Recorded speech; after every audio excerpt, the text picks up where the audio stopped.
Paper Aeroplane Factory. Now, this is a game which is great when you've got a new team who have yet to work in a more agile way, or you might be thinking about working with Scrum or something similar, because it's really good fun to play. It's super quick and you learn a heck of a lot in a short space of time.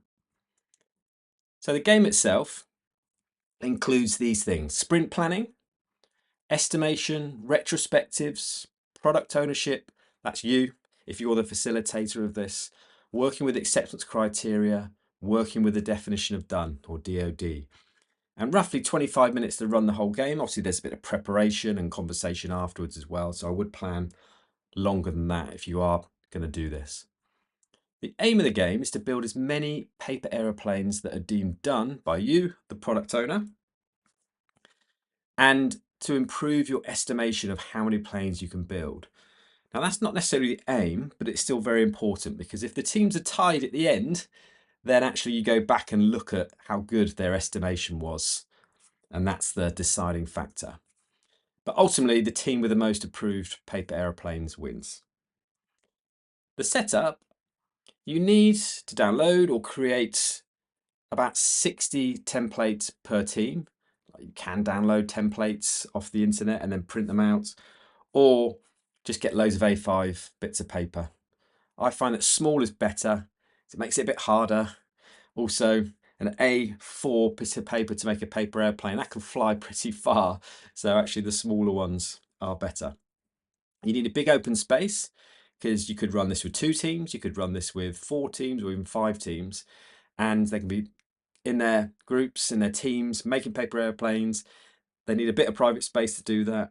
Then you're obviously throwing the paper airplanes as well, and as you'll see, there's different distances you have to do it as you go through the different sprints. So big open space, and be prepared for a lot of noise, because it can get very loud and very competitive. You need something to mark the distances the planes need to fly, and this does change as you go through, and also so this where you need to start from all the way through to where it needs to go beyond. You need to hand out different coloured pens to each team as well. And the team who can deliver the most value wins. So that's you, the product owner, who's approved the aeroplanes that they've sent down the runway. And as I mentioned before, in the case of equal scores, the team that has the best predictability rates, so estimation, wins. And you need an A1 board or whiteboard, something big and visible, because you'll be keeping track of the scores as you go. The rules: teams of 5 to 6 members, no more than that. You can only use 1 sheet of paper for each aeroplane. I know that might sound obvious, but you never know what people come up with. There'll be 3 sprints, and they're 5 minutes each. The team with the most correct aeroplanes win, and you'll see what correct means shortly. And a team member can only perform 1 fold at a time, and then they need to pass it to another team member. So you're not all grabbing pieces of paper. This is all about collaboration and teamwork and communication. Scoring, very simple. Have something like this up on the wall, on the board, whiteboard, whatever it might be. Team 1, team 2, etc. What's their estimate at the start of the sprint? Write that down. What's their actual? So how many approved paper airplanes did they actually achieve by the end of the sprint? That's it. Really, really simple. And then you've got a definition of done. Now, heads up, this does change a bit further down the line in a future sprint, but the paper aeroplane is built and tested, it's able to fly, and accepted by the product owner. So very, very simple. Literally, I've got a plane here, it flies, and you, the facilitator, have accepted it. Now, the sprint. And one thing I would say is, not all of this you need to show all of this information to the attendees, but having a lot of this up on the big screen is really helpful as well. Extra reminders, and in some cases I've printed these out as well, so they have them on their desks where they're working, because it's all very fast paced. So they don't want to be constantly asking questions. How long have you got for this? Or what was the definition of done again? Make it nice and visible, so there's no excuses as well. So the sprint, they have 1 minute for sprint planning. And ultimately that's, how many do you think we could do in this sprint? Then the actual sprint itself, the work, they have 2 minutes to fold as many aeroplanes as possible. And then they have 1 minute to prove the business value. That is somebody or more than one person getting up and throwing that aeroplane that they've created and making sure it's achieved that definition of done and acceptance criteria, which I'll tell you about in a moment. And then they have 1 minute to discuss improvements. So as a facilitator, you need somewhere that's going to be big, ideally on the big screen, with a big timer going down. And then you've got to be ruthless on the timing because they will cheat. They will try and get a few extra seconds, a few extra minutes. And you need to be all over it and be prepared to lose your voice a little bit as well. So ruthless on the timing. Sprint one goal. And the goal is the same in every sprint. Build as many paper airplanes as you can. Very, very simple. But there's acceptance criteria. So the plane must fly 3 meters. This is where, again, as a facilitator, you need to keep your eye on the teams. If it doesn't fly 3 meters, they can't pick it up again. It's like, didn't work. Sorry. Back you go. Next one. The plane should have a logo on both sides. And the plane should have the team name on it. Oops. Now, this is really important, that last one, because any planes that obviously go 3 meters, you need to review them. Have they got the logo on both sides? Yep. And has it got the team name? Yep. Because then you can go, right, I'm happy with this one. And they get a 1 up on the scoreboard. If there hasn't got that on there, it just doesn't pass acceptance criteria. So it's irrelevant who actually created it. It's like, sorry, didn't pass. No team name on it, doesn't pass. No logo on both sides, doesn't pass. Hasn't passed 3 meters, doesn't pass. Be ruthless. And then remind them again. You've done your sprint planning. You've got 2 minutes. You've got sprint review, etc. Keep popping this up so it's really clear. And then once they've done that, you would have done your scoring. You've totted it all up on the wall. And it's like, right, now we go again. Sprint 2. Exactly the same events. So nothing's changed on here. But now you've got different acceptance criteria. And I haven't highlighted both here actually, but the plane must now fly 4 meters. We've got to go further.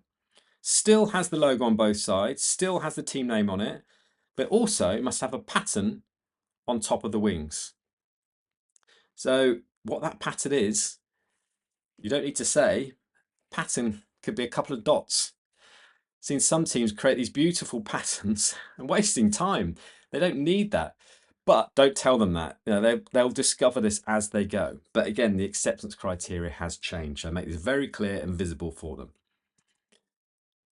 And once you've done that, you've done your scoring. They've thrown the planes. You've checked if they passed, etc., etc. And then you go to sprint 3. So this time, same events again. Same acceptance criteria. But this time, we've got a new version of the DoD, the definition of done. So now it's built and tested, able to fly, accepted by the product owner. So those 3 have stayed the same.